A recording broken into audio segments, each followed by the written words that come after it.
¿Sabías que varios de los galanes más admirados del cine de oro mexicano escondían un costado oscuro cuando las cámaras se apagaban y que, detrás del resplandor, eran detestados por muchos de sus compañeros? Desde aprovechar su prestigio para humillar a otros hasta protagonizar pleitos y desplantes que terminaron en controversias, estos intérpretes dejaron una marca tan escandalosa como su propio talento. Quédate hasta el final porque el último de la lista fue señalado como el hombre más insoportable de toda la industria. Cantaba como un ser celestial, se vestía como un monarca y trataba a los demás como si fueran sus empleados. Libertad Lamarque, quien llegó desde Argentina huyendo de un país que ya no la recibía, encontró en México el triunfo, pero también sembró resentimientos. Su contrato incluía cláusulas que impedían que alguien la opacara, escenas reducidas, primeros planos garantizados y la prohibición de que otra actriz usara tonos más brillantes que los suyos. Durante una filmación con una joven intérprete mexicana, ordenó cambiarle el vestuario por uno más discreto porque le robaba foco. Y lo peor, jamás convivía con el equipo. No saludaba ni agradecía. Subía a su camerino, comía aparte y se retiraba sin despedirse. Para el público era la dama inalcanzable, para el gremio, el hielo con labios carmín. El sucesor autoproclamado, el charro moderno, cantaba, actuaba, producía y se creía por encima de todos. Antonio Aguilar no solicitaba permiso, imponía. Si llegaba al rodaje y algo no le agradaba, todo se paralizaba. En una ocasión, suspendió por completo una escena porque el caballo no estaba a la altura de su figura. Era famoso por incluir a su familia en todos sus proyectos. Quien no los aplaudía, quedaba excluido. Los directores jóvenes lo evitaban, pues Antonio no aceptaba indicaciones, él impartía órdenes. En entrevistas descalificaba a las viejas glorias, asegurando que muchos no sabían montar a caballo ni declamar correctamente. Las comparaciones con Negrete lo irritaban, yo no necesito parecerme a nadie, repetía. Lo que más incomodaba a sus colegas era su ambición desmedida. Siempre exigía más tiempo en pantalla, más ovaciones y más control. Fue una estrella, sí, pero también un torbellino de vanidad que arrasaba con todo a su alrededor. No necesitaba hablar. Con una simple mirada lograba dejarte sin aire. Pedro Armendáriz no discutía, sentenciaba. Era de los que entraban a una reunión y todos enmudecían, no por respeto, sino por miedo a ser el siguiente humillado. En una ocasión, un actor joven se le acercó en una fiesta para pedirle un consejo. Pedro le sirvió una bebida, brindó con él y luego le dijo, el único consejo es que te largues. Esto no es para ingenuos. Se granjeó enemigos en cada esquina. No toleraba la fragilidad, despreciaba a quienes intentaban agradarle y detestaba los halagos. Cuando hablaba de otros intérpretes, lo hacía con veneno en cada frase. A Jorge Negrete lo llamaba hipócrita, a Pedro Infante lo acusaba de ser demasiado popular y a Cantinflas simplemente lo borraba de la conversación. Para el público era un ídolo. En los pasillos su nombre era un puñal envuelto en oro. Hermano del clan legendario, actor aplaudido, pero con otro tipo de soberbia, se asumía como juez del talento ajeno. Cuando alguien nuevo llegaba, Andrés Soler lo examinaba con ojos de verdugo. No ofrecía sugerencias, emitía sentencias, ese no funciona, esa no tiene fuerza. Con esa voz, apenas para vender tacos. Lo decía así, sin filtros y frente a todos. Una actriz novata contó que después de grabar una escena con él, Andrés pasó a su lado y murmuró, no estuvo tan mal. Pero en el cine todo se maquilla. No creía en los cómicos, ni en el cine popular, ni en nadie que no llevara un apellido respetado. Para él, actuar era un privilegio y no cualquiera merecía poseerlo. No era explosivo como Emilio Fernández, ni cruel como María Félix. Era algo peor, el desprecio silencioso, ese que no grita, pero consume. Fernando Soto Mantequilla era recordado por provocar risas, pero entre colegas su reputación era muy distinta. Fuera de cámara su trato resultaba tóxico y humillante. No empleaba el humor para divertir, sino para lastimar. Su sarcasmo apuntaba contra compañeros y técnicos, dejando cicatrices más hondas que una burla malintencionada. Con los actores nuevos mostraba un menosprecio constante. Si alguno comenzaba a sobresalir, lo ridiculizaba frente al equipo con frases hirientes y carcajadas fingidas. Manipulaba escenas para eliminar diálogos ajenos y evitar que otros brillaran más que él. Un actor que empezaba a destacar vio cómo sus participaciones desaparecieron por capricho de Soto, lo que terminó llevándolo a retirarse de la profesión. Las mujeres tampoco escapaban a sus excesos. Durante escenas físicas se tomaba libertades indebidas, tocando más de lo necesario y mofándose durante los ensayos. Alegaba que era parte del personaje, pero varias actrices confesaron que jamás pidió permiso ni respetó límites. Todo sucedía en un ambiente donde nadie se atrevía a enfrentarlo. Además, era un hombre de exigencias absurdas. Pedía camerinos privados, café constante, pausas para fumar y asistentes personales, mientras presumía ser un profesional impecable. Su carácter volátil generaba choques con los directores, al grado de que muchos optaron por no volver a contratarlo. Se enfrentó incluso a Germán Valdés Tintán, a quien calificaba de vulgar, aunque todos sabían que era pura envidia. Su inseguridad lo hacía aferrarse a cualquier papel, siempre exigiendo figurar en los créditos. Criticaba a los comediantes actuales, calificándolos de mediocres, incapaz de aceptar que su época había quedado atrás. Detrás de la risa que provocaba en el público quedaba el sabor amargo de un hombre que convirtió el humor en un arma contra sus propios compañeros. Durante las décadas de 1940 y 1950, Víctor Junco fue uno de los semblantes más atrayentes del cine mexicano. Con una mirada penetrante, voz grave y una elegancia natural, parecía hecho a la medida para el drama y el romance. Actuó al lado de figuras como María Félix, Dolores del Río y Marga López, pero dentro de los estudios pocos deseaban coincidir con él. Junco no alzaba la voz ni humillaba de forma directa. Su método era más retorcido, el desprecio silencioso, la burla disfrazada de cortesía y la frialdad calculada que hacía sentir a los demás como simples accesorios. Los actores secundarios lo evitaban, no por temor a su talento, sino porque él se negaba a dialogar con quienes no consideraba de su categoría. Si un novato intentaba iniciar conversación, Junco respondía con monosílabos o se retiraba sin mirar atrás. Respetaba a los directores solo mientras le otorgaran el lugar que pensaba merecer. Llevaba un control detallado de sus minutos en pantalla, de sus líneas de diálogo y de sus primeros planos. Si descubría que otro personaje destacaba más que él, exigía cambios en el guión.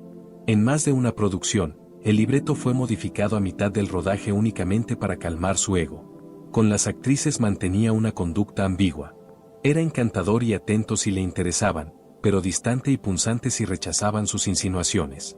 Varias admitieron en voz baja, por miedo al escándalo, que Junco las incomodaba durante escenas íntimas o que se tomaba libertades sin consentimiento, amparándose en la excusa de la pasión artística. Uno de sus hábitos más dañinos era sembrar rivalidades donde no las había. Hablaba mal de otros intérpretes frente a los productores, insinuando que algunos eran problemáticos o estaban fuera de moda. Muchos sospechaban que tenía influencia en ciertos despidos silenciosos. Si notaba que alguien lo superaba en carisma, lo convertía en su enemigo invisible. Fuera del cine, su vida tampoco era sencilla. Se decía que vivía en una soledad autoimpuesta, incapaz de mantener amistades duraderas. En entrevistas hablaba con desdén del cine nacional contemporáneo, asegurando que él representaba una época de dignidad perdida. Muchos lo percibían como un hombre atrapado frente a su propio reflejo. Necesitaba ser admirado, pero no sabía convivir sin menospreciar. Murió en 1988. Olvidado por la industria que alguna vez lo había celebrado. Su talento fue incuestionable, pero su legado resultó amargo para muchos. Y si hubo un rostro que personificó la maldad en el cine mexicano, ese fue el de Carlos López Moctezuma. Su sola presencia imponía respeto, cejas densas, voz profunda, mirada punzante. Interpretó sacerdotes corruptos, hacendados despóticos, caciques crueles e incluso demonios encarnados. Pero lo que muchos desconocían era que fuera del set su temperamento era igual o incluso más terrible que el de sus personajes. Nacido en 1909, López Moctezuma provenía de una familia privilegiada. Desde sus primeros pasos en el teatro demostró un talento desbordado, pero también una soberbia que lo acompañaría toda su vida. Llegó al cine con aires de grandeza, menospreciando a los intérpretes provenientes de la comedia o de la música popular. Para él solo existía un tipo legítimo de actor, el dramático, el serio, el formado en escuela clásica. Todo lo demás era, según sus palabras, simple vulgaridad. En los rodajes era temido. Si un actor joven cometía un error durante una toma, López Moctezuma no dudaba en reprenderlo con palabras duras. Aprende a actuar antes de pisar un foro, solía decir. Era común que solicitara cambios en el guión para reducir las líneas de aquellos a quienes consideraba prescindibles. Incluso llegó a exigir que su personaje dominara psicológicamente al resto del elenco, aunque eso no estuviera contemplado en la historia. Pero sus desplantes no se limitaban al terreno actoral. También guardaba un desprecio particular hacia los técnicos. Si el maquillista tardaba, se marchaba sin avisar. Si la iluminación no lo favorecía, detenía la filmación. Y si en el servicio de catering no había agua mineral importada, armaba escenas dignas de una diva. Un sonidista que colaboró con él durante una trilogía de dramas rurales llegó a decir que trabajar con López Moctezuma era como servir a un emperador, solo que sin paga ni respeto. También era un declarado misógino. Se refería a las actrices como simples adornos necesarios y ridiculizaba a aquellas que aspiraban a papeles protagónicos. Las mujeres están para llorar frente a la cámara, no para hablar, repetía. Algunas se negaban a trabajar con él, pero terminaban cediendo por temor a ser vetadas por los productores que lo idolatraban. Fuera del set era un hombre solitario, de mal beber y lengua afilada. Nunca asistía a reuniones ni celebraciones. Cuando recibía premios, no agradecía a nadie. En entrevistas hablaba pestes de todos. A Pedro Infante lo llamó voz bonita sin cerebro. De Jorge Negrete decía que era un cantante disfrazado de actor. Murió en 1980, prácticamente olvidado por el público que antes lo había temido en pantalla. Los homenajes fueron discretos. No hubo palabras cálidas de compañeros ni recuerdos afectuosos de técnicos. A lo sumo se reconoció su talento, pero no su humanidad, porque según muchos jamás la mostró. Era talento puro hecho carne, pero también furia, gritos y órdenes lanzadas desde un alma envenenada. Emilio Fernández dirigía como si los actores fueran soldados. Insultaba, empujaba y a veces llegaba a golpear. Una actriz confesó que durante una escena la sujetó del brazo con tal fuerza que le dejó marcas. Otra relató que le aventó un cenicero porque no lloraba como él quería. En su casa guardaba armas. En el set, un machete colgaba de la pared. Decía que el arte se hacía con sangre y parecía empeñado en probarlo. Tenía favoritos y también enemigos. Si no le simpatizabas, te vetaba sin dudar, hacía llamadas y te cerraba todas las puertas. Su cine era poesía, pero su trato, una batalla. El actor español Jorge Mistral llegó a México en los años 50 con la reputación de galán internacional. Su rostro atractivo y su voz profunda lo convirtieron en protagonista de películas memorables, pero su temperamento pronto lo volvió insoportable. Era conocido por su impaciencia y carácter explosivo. Si un director no le daba la razón, abandonaba el rodaje, dejando a todo el equipo detenido durante horas. Varias actrices confesaron sentirse incómodas por su forma brusca de improvisar contacto físico en escenas románticas, escudándose en que era parte de su método interpretativo. Sus arranques eran célebres. Lanzaba sillas, rompía guiones y gritaba insultos a quien se cruzara en su camino. Algunos productores lo mantenían en el reparto únicamente por su capacidad de atraer público, pero entre técnicos y asistentes lo apodaban el extranjero insoportable. Su carrera en México terminó desgastada por esas actitudes y aunque el público lo siguió recordando como un galán trágico, dentro del gremio dejó una reputación amarga y difícil de borrar. David Silva fue considerado uno de los actores más versátiles de su generación. Encarnó al boxeador de barrio, al charro apasionado y al rebelde sin causa en una época en la que México buscaba héroes en la pantalla. Sin embargo, su temperamento fuerte le trajo serios conflictos dentro de la industria. Tenía fama de discutir con los directores, rechazar instrucciones y considerar mediocres muchos guiones. En una ocasión detuvo un rodaje por horas porque no estaba de acuerdo con el vestuario de su personaje. Sus compañeros lo describían como un hombre competitivo hasta la obsesión. Si otro actor recibía más aplausos o más menciones en la prensa, Silva lo tomaba como una ofensa personal. Los productores lo mantenían en sus proyectos porque garantizaba taquilla, pero también porque sabían que sus explosiones podían arruinar una película si no se le complacía.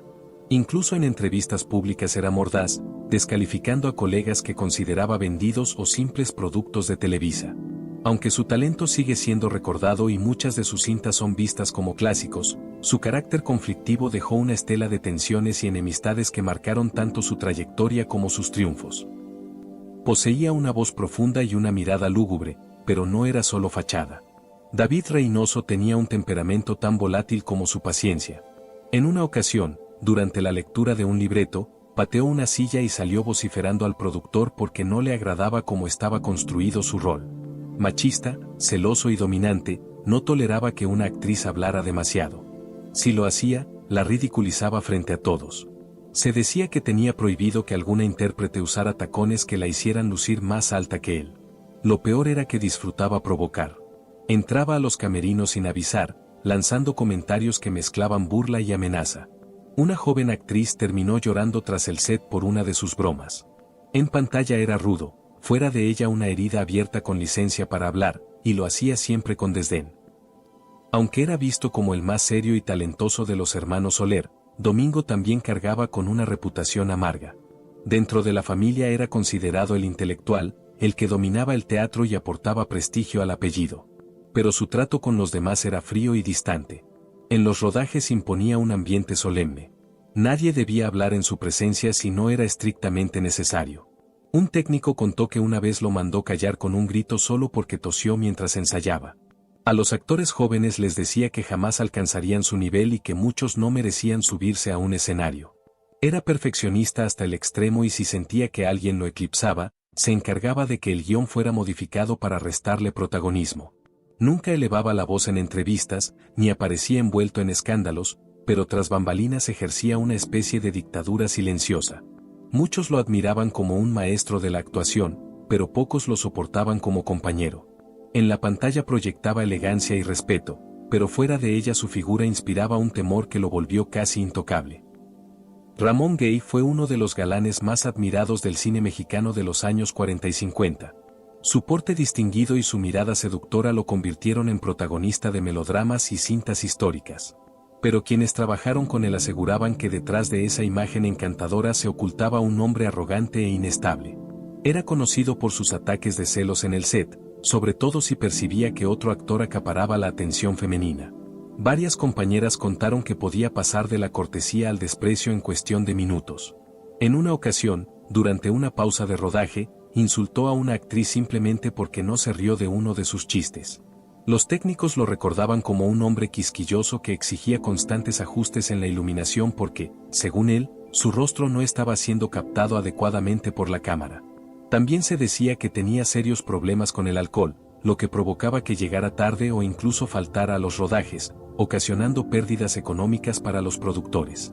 Aunque su atractivo físico lo mantenía en los carteles, su carácter complicado le fue cerrando puertas poco a poco. Trágicamente, su vida terminó en un crimen pasional que lo llevó a los titulares de la prensa de nota roja, confirmando que su temperamento y sus excesos lo persiguieron incluso más allá del cine.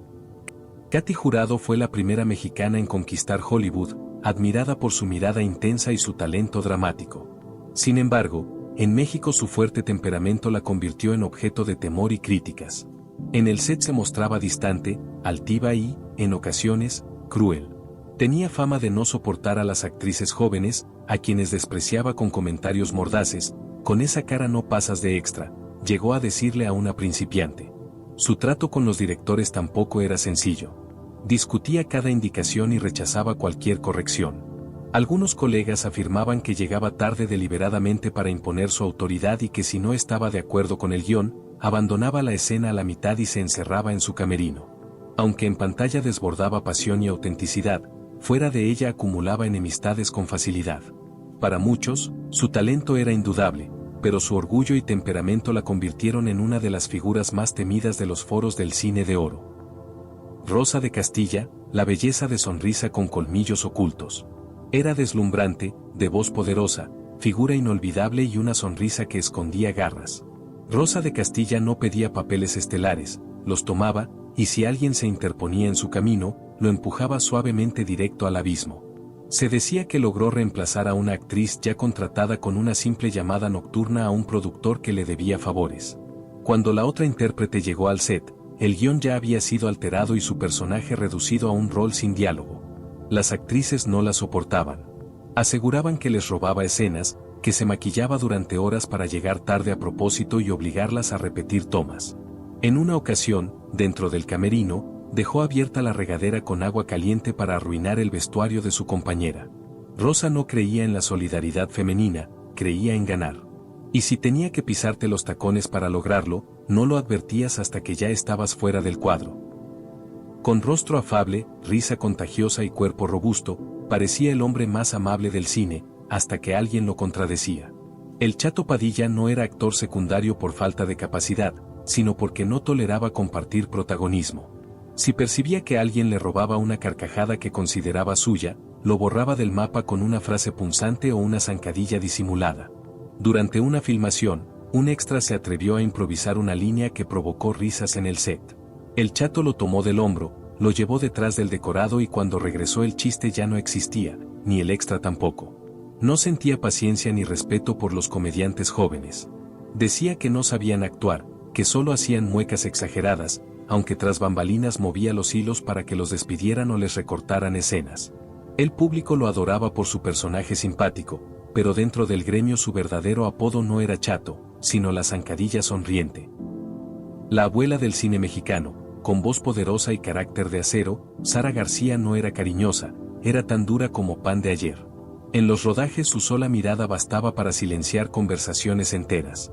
Si a alguien no le caía bien, lo decía sin rodeos, sin sonrisa y sin bajar la voz. Una joven actriz intentó abrazarla tras una escena y Sara se sacudió el hombro diciendo, «No me toques, no somos iguales». Se decía que detestaba a las nuevas generaciones, a las que consideraba flojas, superficiales y sin hambre de triunfo. Cuando una productora intentó modernizar su personaje, Sara arrojó el guión al suelo y se marchó diciendo, «A mí no me escriben con crayolas». En los pasillos la llamaban la Santa Furia.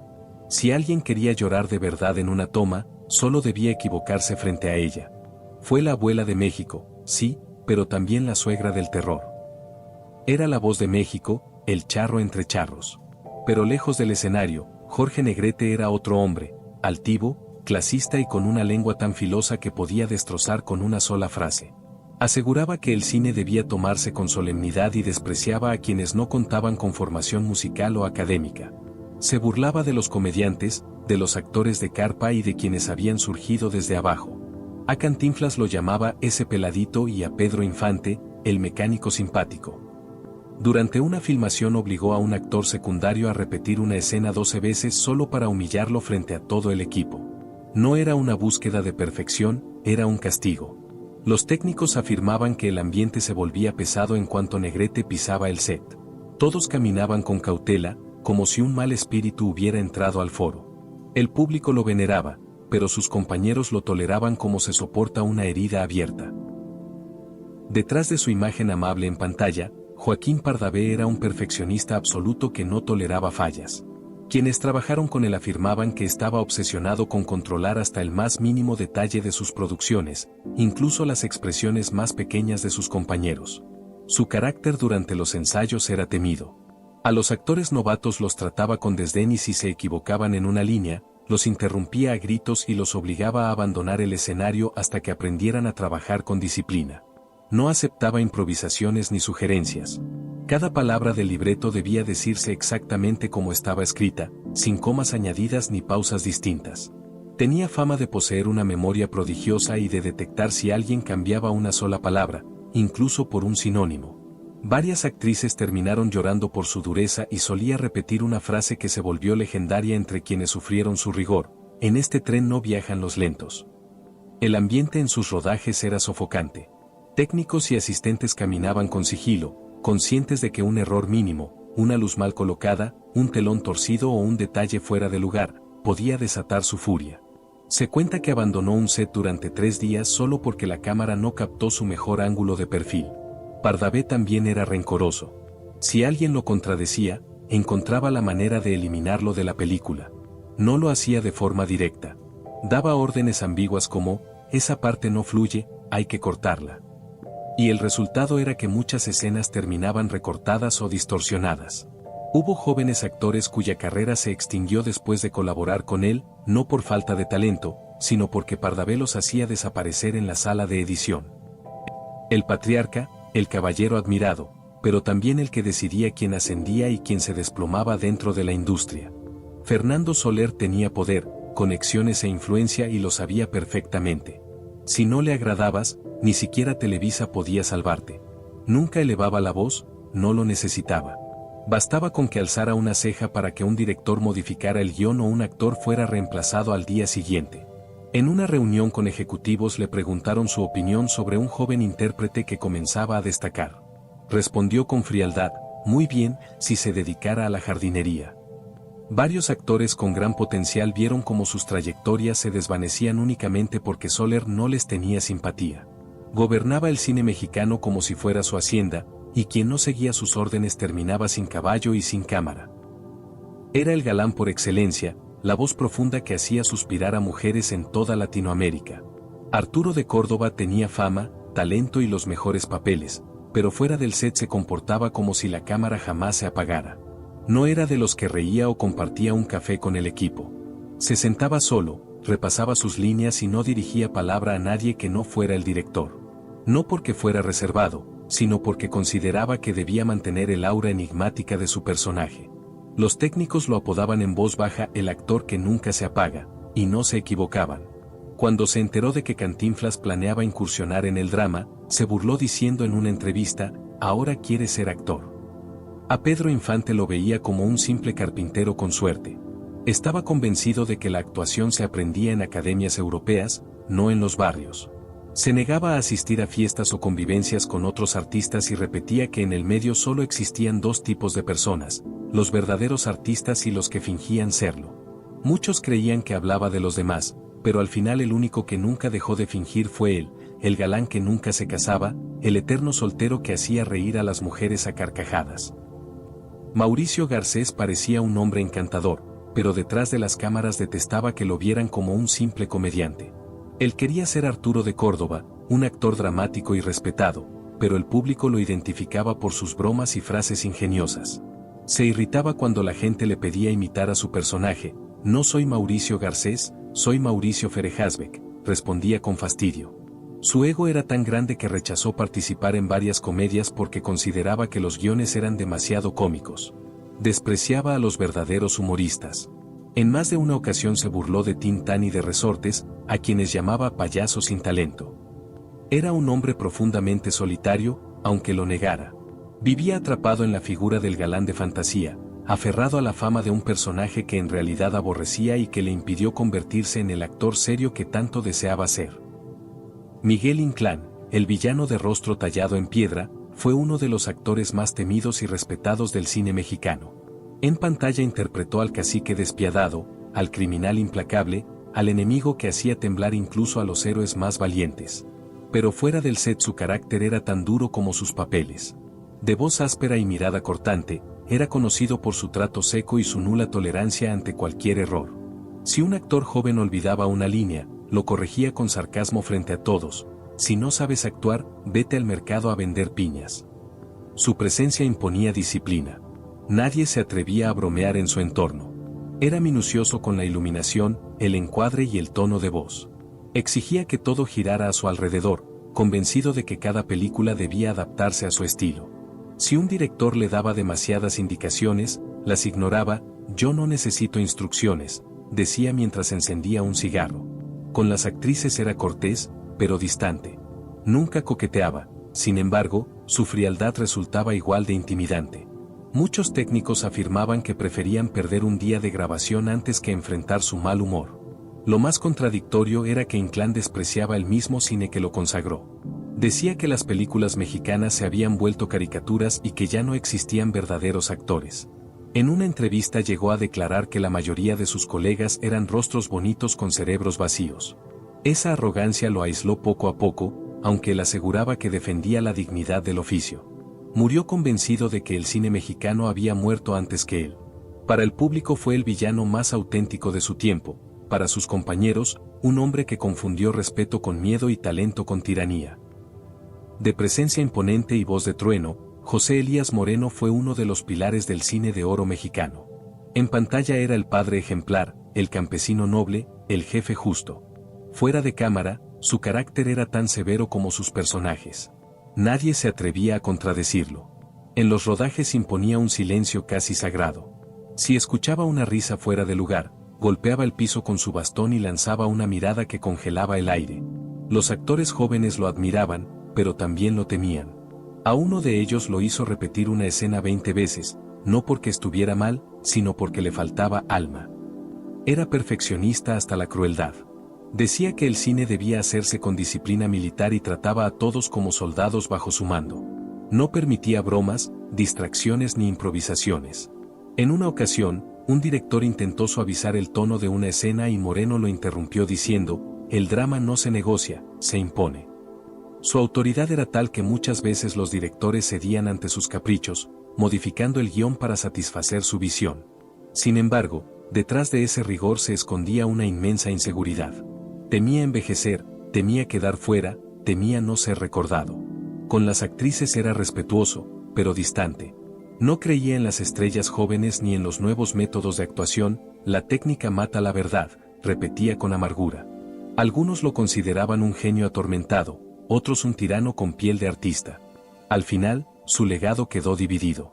El público lo recordaba como un símbolo de autoridad y nobleza, mientras sus colegas lo evocaban como un hombre que confundió respeto con miedo y admiración con obediencia.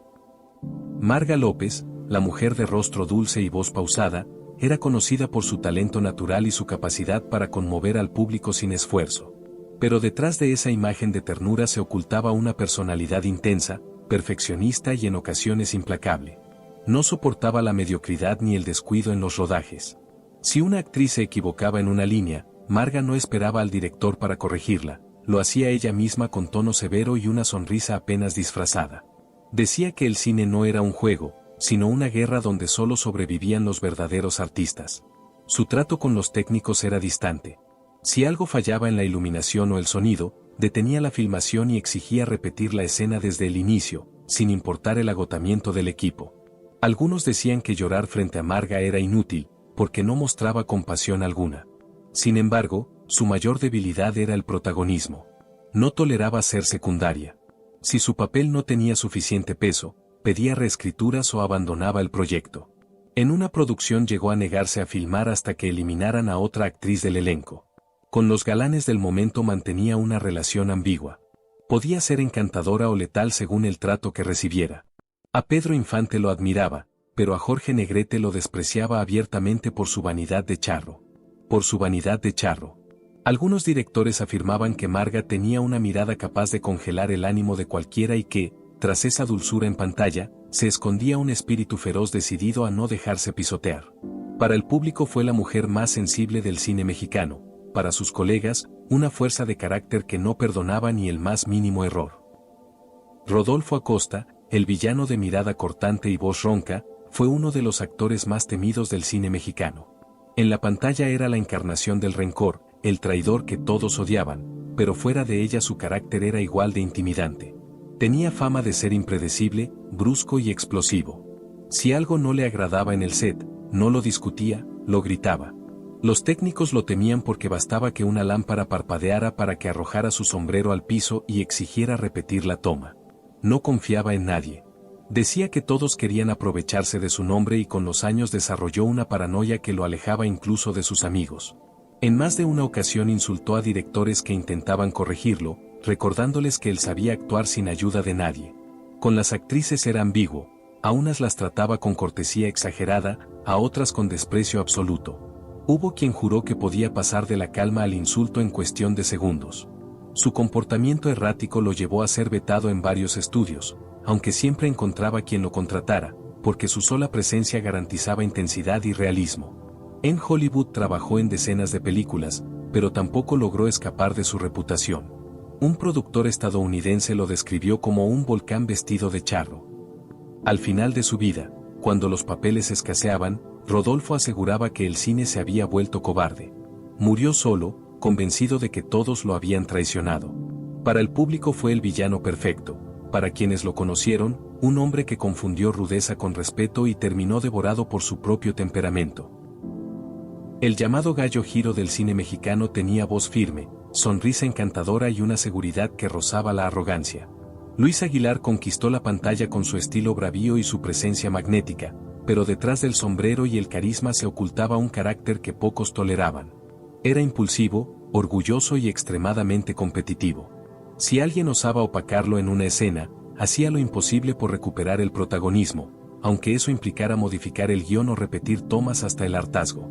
En una ocasión, durante una filmación, arrojó su guitarra contra una pared porque el director decidió resaltar a su coprotagonista femenina en el encuadre final. Con sus colegas era impredecible. A algunos los trataba con una amabilidad casi paternal, a otros con un desdén que rozaba el desprecio. Consideraba que el cine debía estar reservado para los hombres de verdad, y solía burlarse de los actores que interpretaban personajes sensibles o intelectuales. A Pedro Infante lo respetaba, pero también lo envidiaba. Decía que su fama se debía a la suerte y no al talento. Cualquiera puede llorar en pantalla, pero no cualquiera puede mandar, repetía con frecuencia. Las actrices que trabajaron con él lo recordaban como un hombre encantador, mientras todo saliera como él quería. Pero se volvía intolerante cuando algo lo contradecía. Si una actriz improvisaba una línea, Aguilar detenía la escena y exigía que se respetara el libreto porque, según él, no actuaba con adivinanzas. En los sets, su voz era ley y los técnicos lo obedecían por temor a sus estallidos. Con el paso de los años, su fama de conflictivo le cerró puertas, aunque su imagen siguió siendo sinónimo de gallardía mexicana. Para el público fue el charro valiente, para sus compañeros, un hombre que confundió autoridad con respeto y terminó domado por su propio temperamento. La reina del rumbero, la mujer que convirtió el sudor en arte y el baile en desafío. Ninón Sevilla era un huracán sobre el escenario, pero también fuera de él. En los foros, su presencia imponía respeto y miedo a partes iguales. Tenía fama de controlar cada aspecto de sus películas, la coreografía, el vestuario, la música e incluso la posición de la cámara. Nadie entiende mi cuerpo mejor que yo, decía con tono de sentencia. Si un director no coincidía con su visión, lo hacía a un lado sin titubeos. Varias veces se negó a filmar escenas hasta que se cumplieran sus exigencias, sin importar el costo o los retrasos. Entre las actrices, su reputación era tan brillante como venenosa. Se decía que competía con María Antonieta Pons y Amalia Aguilar no solo por papeles, sino por quien brillaba más en cada plano. En una ocasión pidió que apagaran una luz que favorecía a su compañera para equilibrar la escena. Los técnicos sabían que cuando Ninón llegaba al set, la atmósfera cambiaba. Todos caminaban con cautela, temiendo una de sus explosiones. Si el maquillaje no estaba perfecto, lanzaba la brocha al suelo. Si el ritmo no la inspiraba, insultaba al músico. Si un extra la miraba demasiado, lo hacía expulsar. Aún así, su talento era indiscutible. Dominaba la cámara como pocas, capaz de convertir un simple movimiento de cadera en auténtica poesía. Pero ese mismo fuego interior que la hacía única también la consumía. Desconfiaba de todos, temía ser traicionada y terminaba alejando a quienes la admiraban. En el fondo, Ninón Sevilla no solo bailaba para el público, sino contra un enemigo invisible, la idea de que sin su furia no sería eterna. Para los espectadores fue una diosa indomable, para quienes la conocieron, una tormenta con tacones que nunca aprendió a serenarse. La doña no necesitaba levantar la voz para imponer respeto. Bastaba su presencia. María Félix no aceptaba órdenes ni en la vida ni en el cine. Si un director intentaba corregirla, lo detenía con una mirada helada y decía, «A mí no me dirige nadie». Exigía camerinos privados, joyas auténticas y camarógrafos que entendieran la luz de una reina. En una ocasión se negó a besar a su coprotagonista porque, según ella, no era digno de mis labios. La producción tuvo que reescribir la escena. Con las actrices era implacable. Si alguna intentaba robarle protagonismo, se aseguraba de que su vestido fuera menos vistoso o su plano más lejano. Las mujeres deben saber su lugar, decía con ironía venenosa. En los estudios todos caminaban con cautela cuando ella llegaba. Los técnicos bajaban la voz, los actores evitaban mirarla demasiado y los productores la complacían sin objeciones. Pero detrás de ese brillo había una mujer que se alimentaba del control. No creía en la amistad dentro del cine, creía en la jerarquía. A Pedro Armendáriz lo admiraba, pero no lo soportaba. A Dolores del Río la respetaba, aunque la consideraba una diosa de porcelana sin sangre. En entrevistas lanzaba frases que eran dardos disfrazados de elegancia, no soy buena, pero tampoco hipócrita. El público la veneró como símbolo de poder femenino. Sus colegas, en cambio, la recordaron como un relámpago hermoso que iluminaba y quemaba al mismo tiempo. Elsa Aguirre deslumbraba al público por su belleza serena, pero en los estudios era otra historia. Entre técnicos y actores circulaba una frase, es hermosa, mientras no hable. Su trato era frío, calculado y profundamente distante. No saludaba, no convivía y jamás permitía que alguien se le acercara sin permiso. Quienes intentaban entablar conversación recibían una mirada helada que bastaba para cortar cualquier intento de cordialidad. Tenía costumbres que desesperaban incluso a los productores más pacientes. Llegaba 2 horas tarde, pero exigía que todos estuvieran listos para ella.